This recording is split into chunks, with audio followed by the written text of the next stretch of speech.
گرامی قدر حاضرین و سامعین، اس دنیا میں زندگی گزارنے کے لیے اور اللہ جل جلالہ کی مراد کو اور اللہ کی رضا کو اور اللہ کی خوشنودی کو پانے کے لیے نمونہ اور مثال انبیاء علیہم السلام کی زندگی قرار دی گئی، اور انبیاء کی زندگی کو اللہ جل جلالہ نے میرے لیے اور آپ کے لیے مثال قرار دیا کہ اگر تم اس دنیا میں رہ کر اپنے رب کو راضی کرنا چاہتے ہو، اپنے اللہ کی مراد پانا چاہتے ہو، اپنے اللہ کی خوشنودی حاصل کرنا چاہتے ہو، اس کے لیے انبیاء علیہم السلام کی زندگی تمہارے لیے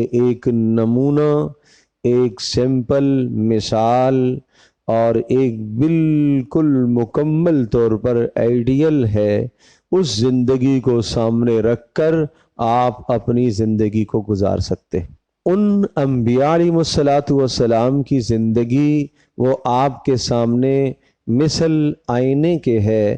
آئینے میں انسان دیکھ کر اپنی وضاقتہ، اپنے چہرے کا داغ دبا دور کر لیا کرتا ہے۔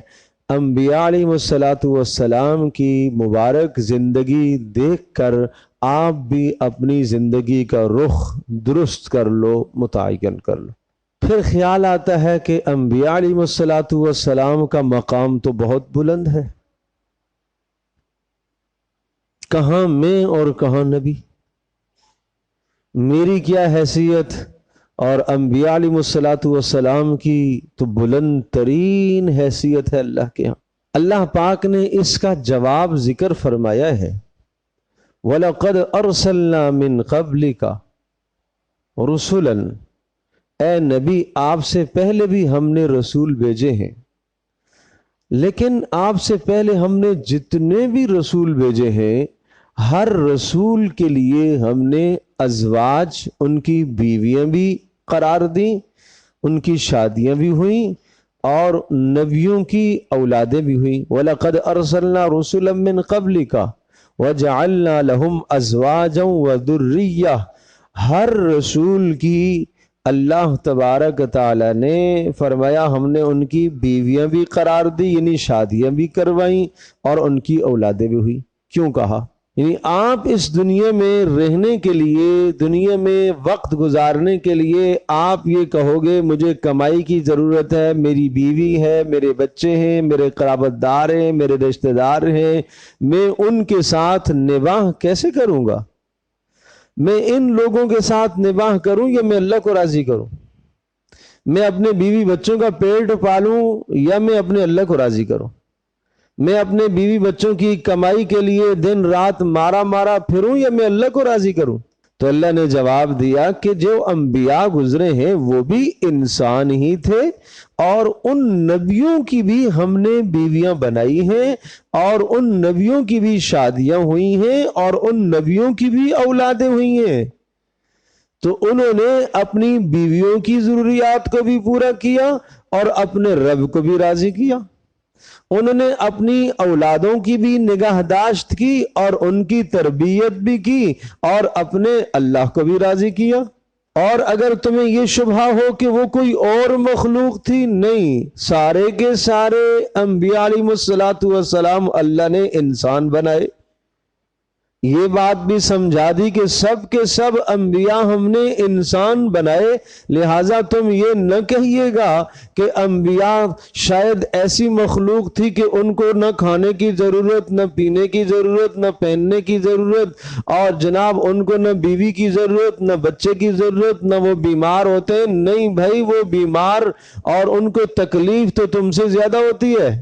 بات تکلیف کی ہے، جسمانی امراض اور بیماریوں کی ہے، تو جو تمہیں بیماریاں لگتی ہیں یہ امراض اور بیماریاں انبیاء علیہ السلام پر بھی آئی ہیں۔ جو تکالیف دنیا میں تمہارے اوپر آئی ہیں یہ انبیاء علیہ السلام پر بھی آئی ہیں، بلکہ ان پر تم سے زیادہ تکلیفیں آئی ہیں۔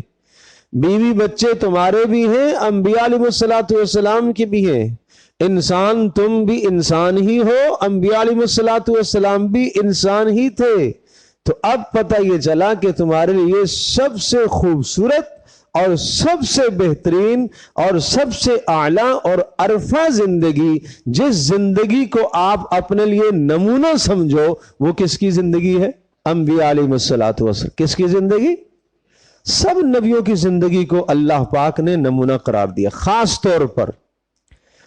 طور پر آپ کے اپنے نبی حضرت محمد صلی اللہ تعالی علیہ وسلم کی زندگی کو نمونہ قرار دیا، اور آپ کی زندگی کو صرف نمونہ قرار نہیں دیا، آپ کے شب و روز کو اللہ پاک نے محفوظ کر دیا، آپ کے دن رات کو اللہ نے محفوظ کر دیا۔ اللہ تبارک تعالی نے آپ کے دن کے اعمال کو صبح اٹھنے سے لے کر رات سوتے تک، رات سوتے سے صبح جاگنے تک کے 24 گھنٹے کے تمام اعمال اور اقوال کو اللہ پاک نے محفوظ کرایا، تاکہ کسی بھی جگہ پر کوئی آدمی یہ کہے کہ مجھے یہاں سب سے اعلیٰ عرفہ بہترین زندگی چاہیے، چلو رسول اللہ صلی اللہ علیہ وسلم کا سوئے حسنہ یہاں پر بھی موجود ہے۔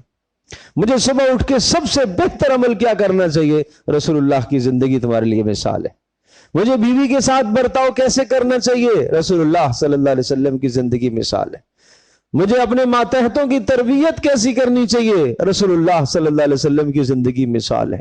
مجھے کافروں کے ساتھ رویہ کیسا کرنا چاہیے، پیارے نبی صلی اللہ علیہ وسلم کی زندگی مثال۔ میں تجارت کیسے کروں، رسول اللہ صلی اللہ علیہ وسلم کی زندگی مثال ہے۔ میں گھر میں کیسے وقت گزاروں، رسول اللہ صلی اللہ علیہ وسلم کی زندگی مثال ہے۔ بحیثیت حکمران کی زندگی کیسے گزاروں، رسول اللہ صلی اللہ علیہ وسلم کی زندگی مثال ہے۔ ارے میرے پاس پیسہ نہیں ہے، فقر و فاقے کی زندگی ہے، تلخ زندگی گزر رہی ہے، کیسے گزاروں، رسول اللہ صلی اللہ علیہ وسلم کی زندگی نمونہ ہے۔ کوئی شعبہ نہیں ہے جس میں آپ کہہ سکتے ہیں، آپ کہہ سکیں کہ یہاں میرے لیے، یہاں میرے سامنے جہالت ہے، یہاں میرے سامنے کوئی نمونہ نہیں ہے۔ نہیں، پیارے رسول صلی اللہ علیہ وسلم کی زندگی نمونہ ہے۔ اب انبیاء علیہ الصلوۃ والسلام، سب انبیاء کی زندگی نمونہ، پھر پیارے پیغمبر صلی اللہ تعالی وسلم کی زندگی بہترین نمونہ۔ قرآن مقدس میں تمام کے تمام انبیاء علیہ الصلوۃ والسلام کے بعد رسول اکرم صلی اللہ تعالی علیہ وسلم کے اسوہ حسنہ کو تمہارے لیے لازم اور ضروری قرار دینے کے بعد جس زندگی کو قرآن سب سے زیادہ اجاگر کرتا ہے وہ ابراہیم علیہ السلام کی زندگی۔ آج مجھے جو موضوع ذکر کرنا ہے وہ یہ ذکر کرنا، یہ دو لفظ اسوہ حسنہ کہ تمہارے لیے تمہارے نبی کی زندگی میں بہترین نمونہ ہے، محمد رسول اللہ صلی اللہ علیہ وسلم کی زندگی میں سورۃ الاحزاب میں ذکر فرمایا، اور تمہارے لیے ابراہیم علیہ السلام کی زندگی میں بہترین نمونہ ہے۔ ایک ہی لفظ اسوہ حسنہ کا لفظ ابراہیم علیہ السلام کے لیے بھی استعمال فرمایا، اور وہی اسوہ حسنہ کا لفظ محمد رسول اللہ صلی اللہ علیہ وسلم کی زندگی کے لیے بھی ذکر فرمایا۔ آئیے ابراہیم علیہ السلام کی زندگی دیکھتے ہیں۔ ابراہیم علیہ السلام کی زندگی کس اعتبار سے ہمارے لیے اسوہ حسنہ، قرآن کن مضامین کو، ابراہیم علیہ السلام کی زندگی کے کن پہلوؤں کو اجاگر کرتا ہے، وہ ذہن نشین فرمائیے۔ عجیب، اور کیا اجاگر کرتا ہے، اور کیا قرآن کریم اعتدال کی بات کرتا ہے۔ سب سے پہلا نمونہ میں آپ کے سامنے پیش کرتا ہوں سورۃ الممتحنہ کا۔ سورۃ الممتحنہ 28ویں پارے کی ایک سورت ہے، مدنی سورت ہے، 2 رکوعوں پر مشتمل ہے، اور اس سورہ مبارکہ کا خاص طور پر مضمون ہے آپ کا اپنے قرابت داروں کے ساتھ کیسا رویہ ہونا چاہیے۔ خاص طور پر آپ کے قرابت دار جب دین پر قائم نہ ہو تو، خاص طور پر آپ کے قرابت دار جب مسلمان نہ ہوں تو، خاص طور پر جب آپ کے قرابت دار شرک اور بت پرستی میں مبتلا ہوں تو، پھر اللہ نہ کرے آپ کے گھر کا سب سے قریب ترین آدمی کون ہے؟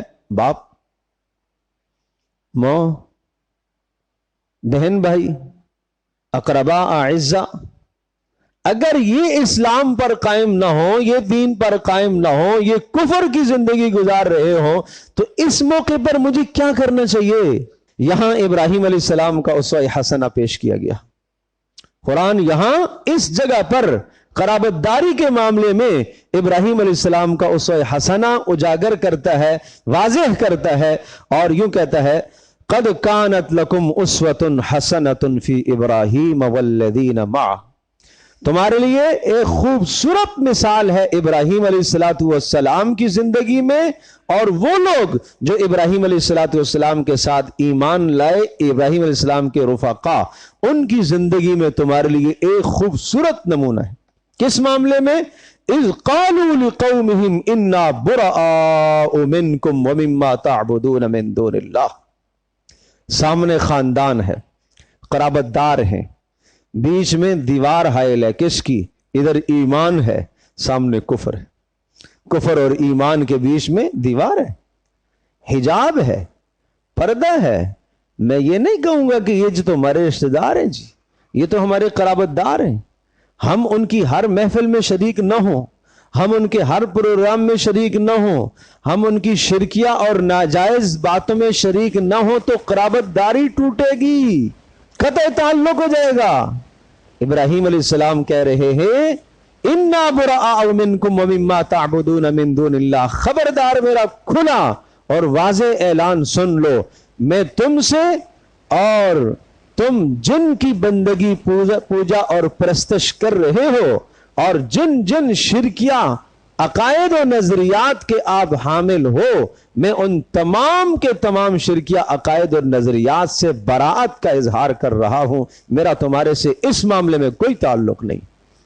تم مجھ سے کوئی شرکیہ کام نہیں کروا سکتے کہ کسی جگہ پر تم مجھے دعوت دو کہ ابراہیم آ جاؤ نا، یہاں ہم رشتہ دار ہیں، آ جاؤ ہمارے ساتھ مل کر، آ جاؤ آج ہم میلے پہ جا رہے ہیں، آؤ ہم آج بتوں کو سجدہ کریں گے، ہماری زینت اور عید کا دن ہے، آ جاؤ، نہیں، خبردار۔ کہا یہ ابراہیم علیہ السلام کی زندگی تمہارے لیے نمونہ ہے، اللہ کی وحدانیت، اللہ کی توحید، اللہ کی ذات پہلے ہے، قرابت داری بعد میں ہے۔ کفرنا بکم، ہم تمہیں نہیں مانیں گے، اس طرح سے ہم تمہارے نظام کو نہیں تسلیم کریں گے، ابراہیم علیہ السلام نے اعلان فرمایا، ہم تمہارے نظام کو نہیں تسلیم کریں گے۔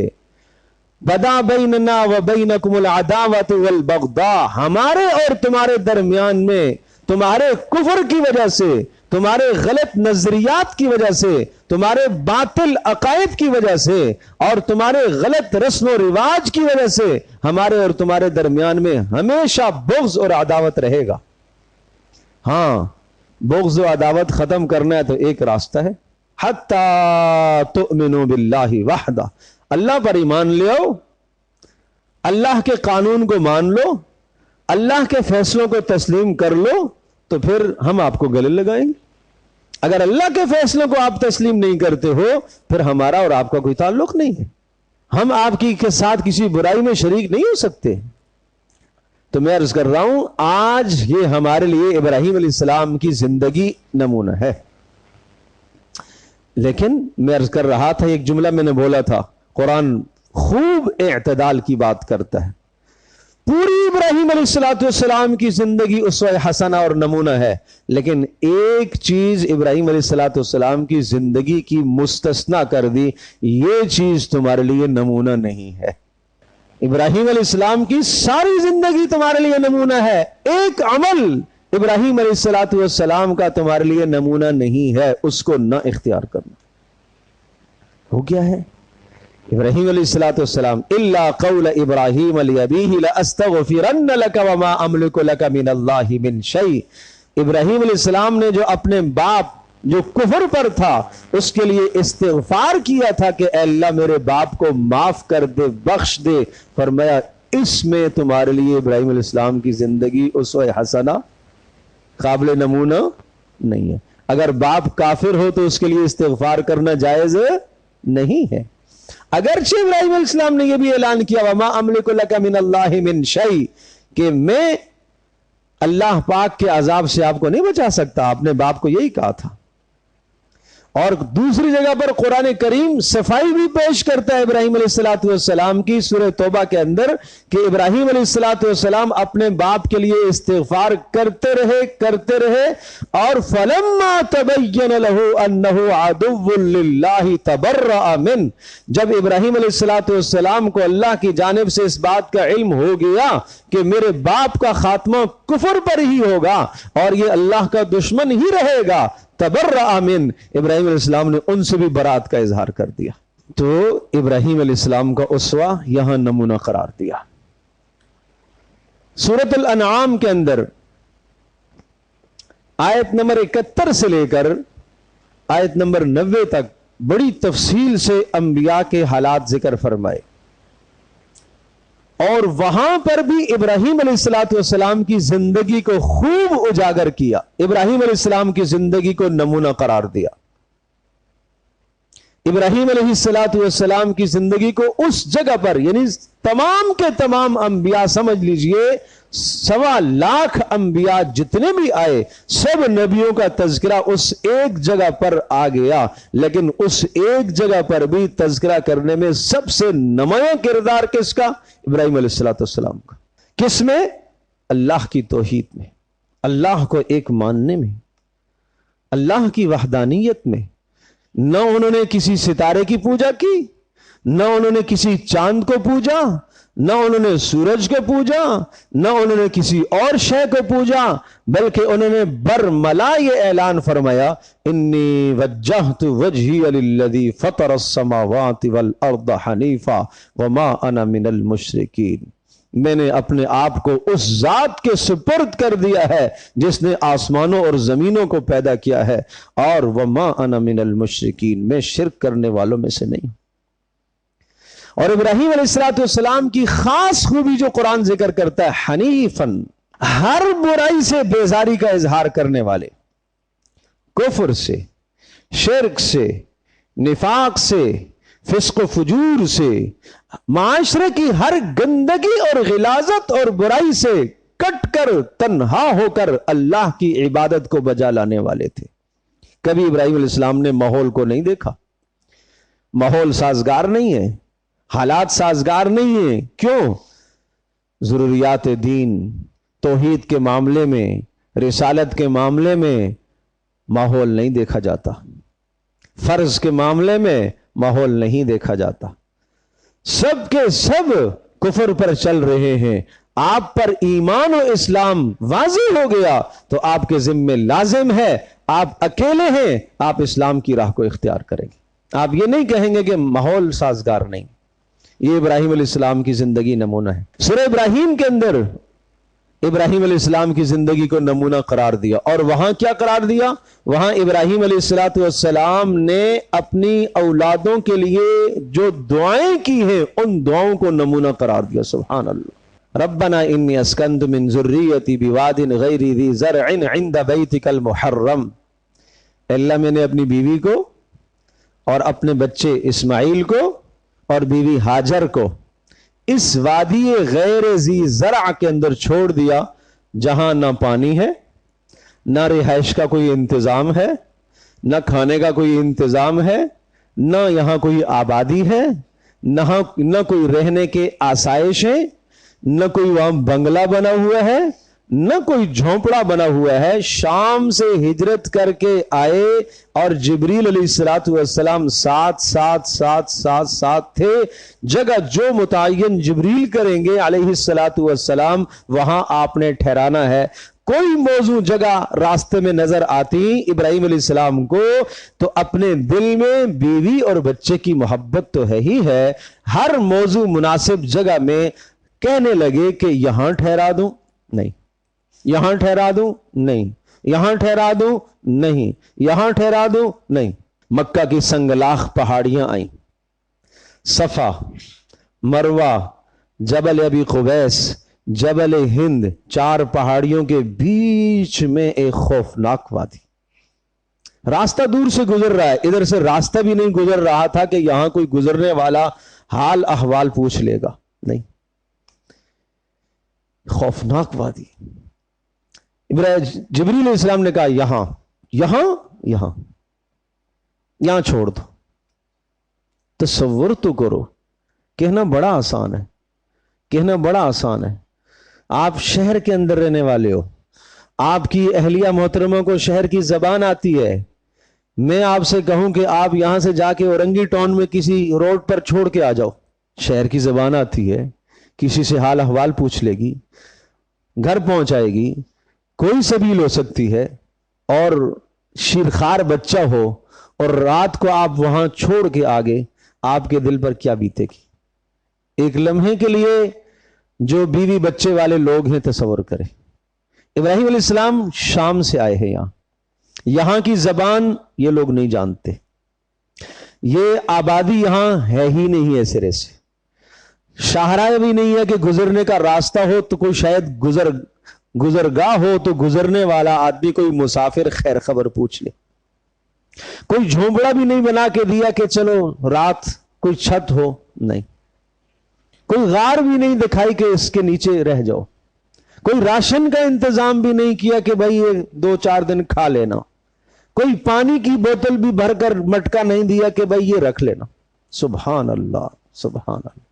اس کو کہتے ہیں اس اللہ کی ذات عالی پر بھروسہ, اس کو کہتے ہیں توکل, اس کو کہتے ہیں اللہ کی ذات عالی پر اعتماد.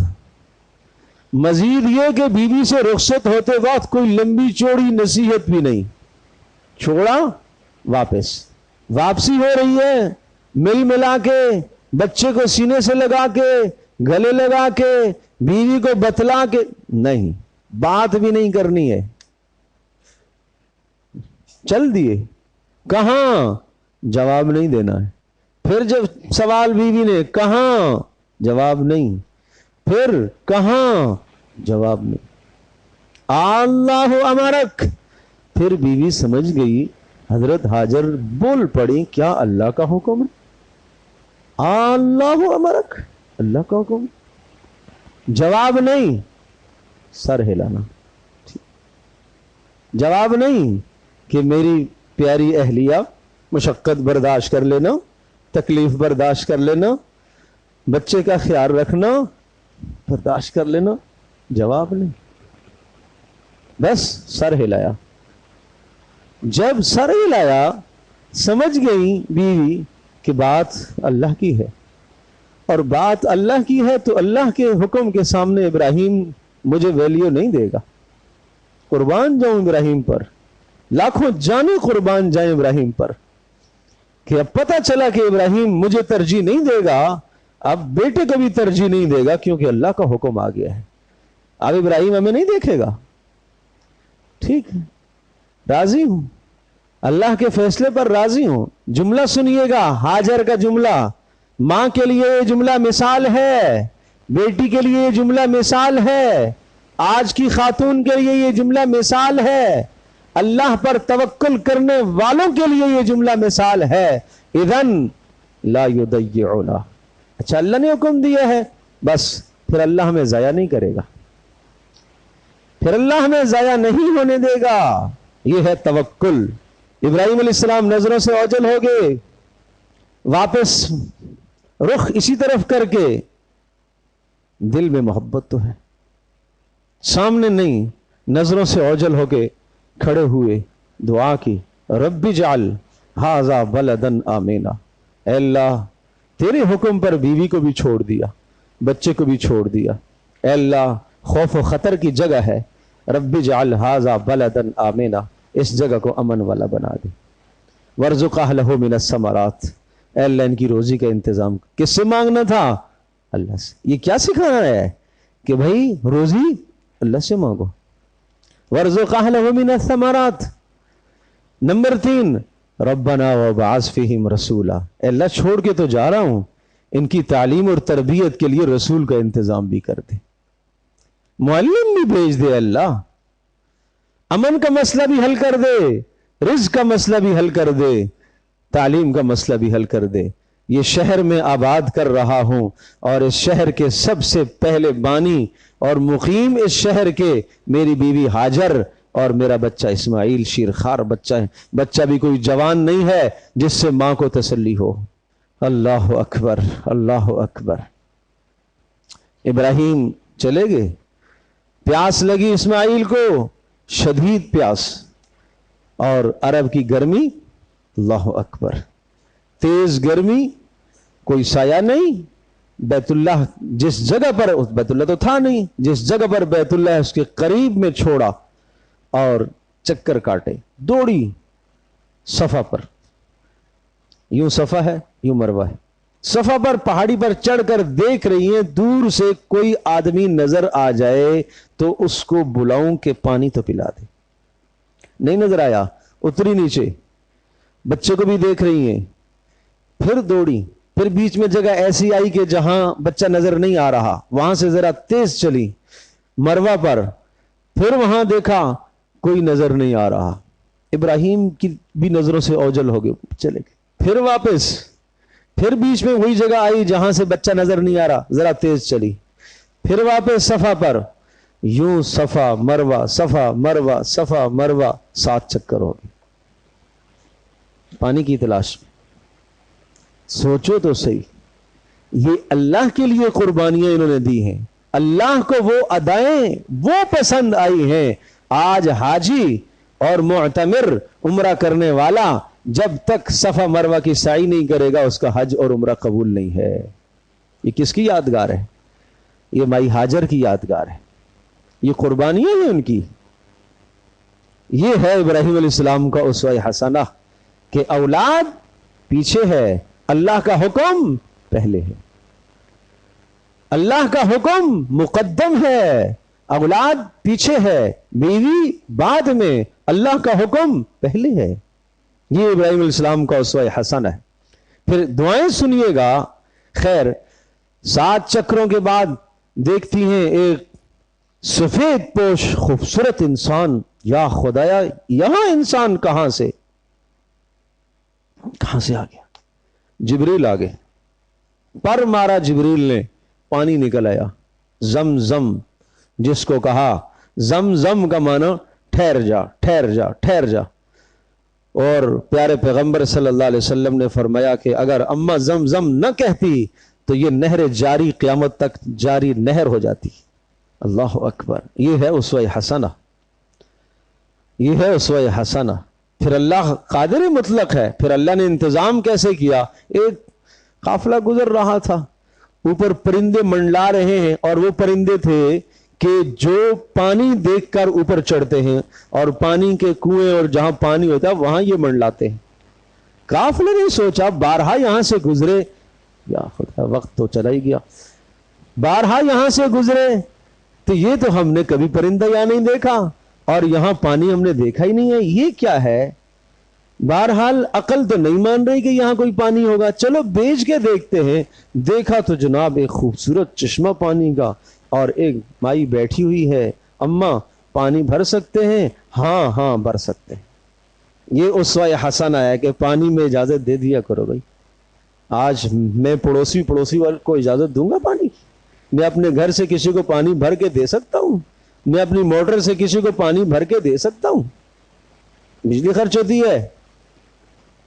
یہ ہے اسوہ حسنہ. اللہ اکبر. تو ابراہیم علیہ السلام کی دعائیں کہ اے میرے پروردگار میں نے یہاں ان کو چھوڑا ہے, ربنا لیقیموا الصلاۃ, اے اللہ اس لیے چھوڑا تاکہ یہ نماز قائم کریں. یہ ہے میرا مقصد, ایک ملک سے دوسرے ملک ہجرت کرانے کا, تاکہ یہاں رہ کر یہ نماز قائم کروائیں. اور پھر اگلا جملہ سنیے گا, رب اجعلنی مقیم الصلاۃ, اے اللہ مجھے بھی نماز کا پابند بنا, ومن ذریتی, اے اللہ میری اولاد کو بھی نماز کا پابند بنا. کیا ہم نے کبھی تڑپ کے اللہ سے مانگا ہے یہ؟ ربنا وتقبل دعا, اے اللہ میری دعاؤں کو قبول فرما. ربنا اغفر لی ولوالدی وللمؤمنین یوم یقوم الحساب, اے اللہ میری بھی بخشش فرما اور میرے ماں باپ کی بھی بخشش فرما. یہ ہے ابراہیم علیہ السلام کا اسوہ حسنہ. قربانی کیا ہے؟ حج کیا ہے؟ یہ سب ابراہیم علیہ السلام کا اپنے رب سے جو تعلق اور عشق ہے اس عشق کی یادگاریں ہیں. واتخذ اللہ ابراہیم خلیلا, ایسے اللہ نے ابراہیم کو خلیل نہیں بنایا, ایسے اللہ نے ابراہیم علیہ السلام کو دوست نہیں بنایا. ہاں اپنے آپ کو آگ میں پیش کر دیا, اپنی بیوی کو چھوڑ دیا, بچوں کو وہاں چھوڑ کے آگے جو اللہ کی طرف سے حکم آیا پورا اس کو پورا. وَإِذِ ابْتَلَىٰ إِبْرَاهِيمَ رَبُّهُ بِكَلِمَاتٍ فَأَتَمَّهُنَّ, رب نے ابراہیم کو بہت سارے امتحانات میں ڈالا اور ابراہیم سب امتحانات میں کامیاب ہوئے. اور سب سے بڑا امتحان آیا جب اسماعیل جوانی کو پہنچے. ہائے ہائے ہائے, جب اسماعیل جوانی کے قریب پہنچے اور ساتھ چلنے لگے اور بڑھاپے کی اولاد, اور ابراہیم علیہ السلام کی عمر مبارک بڑھاپے کو 120 سال کی عمر ہے, اب بڑھاپا ہے, اب جوان بیٹے کی ساتھ ضرورت ہے. حکم آیا ذبح کر دو. ٹھیک ہے ذبح کر دیتا ہوں. اسماعیل میں نے دیکھا ہے آپ کو ذبح کرتے ہوئے. تو اسماعیل کیا کہہ رہے ہیں, افعل ما تؤمر, ابا جی جس کا آپ کو حکم ہوا آپ کریے. اسماعیل نے تو نہیں کہا کہ ابا جان دماغ تو ٹھیک ہے نا آپ کا, آج کا جوان باپ کو کیا کہتا ہے, آنکھیں دکھاتا ہے, دماغ تو صحیح ہے نا آپ کا, مجھے کیوں ذبح کریں گے. اللہ اکبر, یہ جوان کے لیے نمونہ ہے ابراہیم علیہ السلام, اسماعیل علیہ السلام کی زندگی. باپ کے سامنے سر نہیں اٹھایا. اللہ کا حکم ہے ستجدونی انشاءاللہ من الصابرین, اللہ نے چاہا تو آپ مجھے صبر کرنے والوں میں سے پائیں گے. چلیں کریے آپ, کریے آپ. کیا اسماعیل کو اتنے بچے تو نہیں تھے کہ اسماعیل کو پتہ نہیں تھا کہ ذبح ہونے کا مطلب کیا ہے؟ پتہ تھا نا کہ ذبح ہونے کا مطلب جان جانی ہے. لیکن یہ جان کس کے نام پر جا رہی ہے؟ اللہ کے نام پر جا رہی ہے. ایک جان نہیں 100 جانیں قربان کرنے کو تیار ہیں. شیطان نے وسوسہ ڈالا ہاجر کے دل میں ڈال کے, پتہ ہے ابراہیم کہاں لے جا رہے ہیں, کہاں لے جا رہے ہیں, مجھے تو نہیں پتا, اقربا اعزا سے ملوانے لے جا رہے ہیں ہمیں, نہیں ذبح کرنے لے کے جا رہے ہیں. کوئی باپ ذبح کر سکتا ہے بچے کو؟ تو شیطان نے دیکھا یہاں تو بات چل ہی نہیں ہے میری. تو پھر شیطان نے کہا بھائی اللہ کا حکم ہے. کہا اچھا اللہ کا حکم ہے, ایک نہیں 100 اسماعیل ذبح ہو جائیں اللہ کے حکم کے سامنے. یہ ہے ماں, یہ ہے ماں. اسماعیل کہاں جا رہے پتہ ہے نہیں, ابا ذبح کرے گا. اچھا کوئی باپ بھی ذبح کرتا ہے؟ اللہ کا حکم ہے. اچھا اللہ کا حکم ہے, پھر اللہ کے نام پر ایک نہیں 100 اسماعیل کی جانیں ذبح کے لیے تیار ہے. یہ نمونہ ہے ہمارے لیے, یہ نمونہ ہے. ابراہیم کے دل میں وسوسہ, کنکر مارے, ایک بار, دوسری بار, تیسری بار, دفع ہو جا. رغمن للشیطان, آج حاجی جا کے کنکر مارتا ہے. رضن للرحمن, بسم اللہ الرحمن, اللہ اکبر. کیا ہی وہاں جذبات ہوتے ہیں, کیا لفظ ہوتے ہیں, کیا جذبات ہوتے ہیں. رضن للرحمن, اللہ کی رضا کے لیے. رغمن للشیطان, شیطان کو رسوا اور ذلیل کرنے کے لیے. ابراہیم علیہ السلام نے کنکر مارے, دفع ہو جا. مجھے تو وسوسہ ڈالتا ہے, میرے اور میرے اللہ کے بیچ میں تو حائل ہونا چاہتا ہے, ہو ہی نہیں سکتا. تو میرے پیارو, بڑا اسوہ حسنہ ہے میرے اور آپ کے لیے ابراہیم علیہ السلام کی زندگی میں. آئیے اپنے اللہ کے ساتھ وہ تعلق قائم کریں کہ بیچ کے سارے واسطے کٹ جائیں. میں اور میرا اللہ, بیچ میں بیوی بچے بھی آ جائے, پیچھے کر دیا کرو. خواہشات پیچھے کر دیا کرو, چاہتے نفس کی پیچھے کر دیا کرو, اور ماحول اور معاشرے کے رسم و رواج پیچھے کر دیا کرو. میرے رب کی کیا چاہت ہے, میرے اللہ کی کیا منشا ہے, میں اس کو پورا کرنے کے لیے تیار ہوں. اللہ مجھے بھی آپ کو ہم سب کو عمل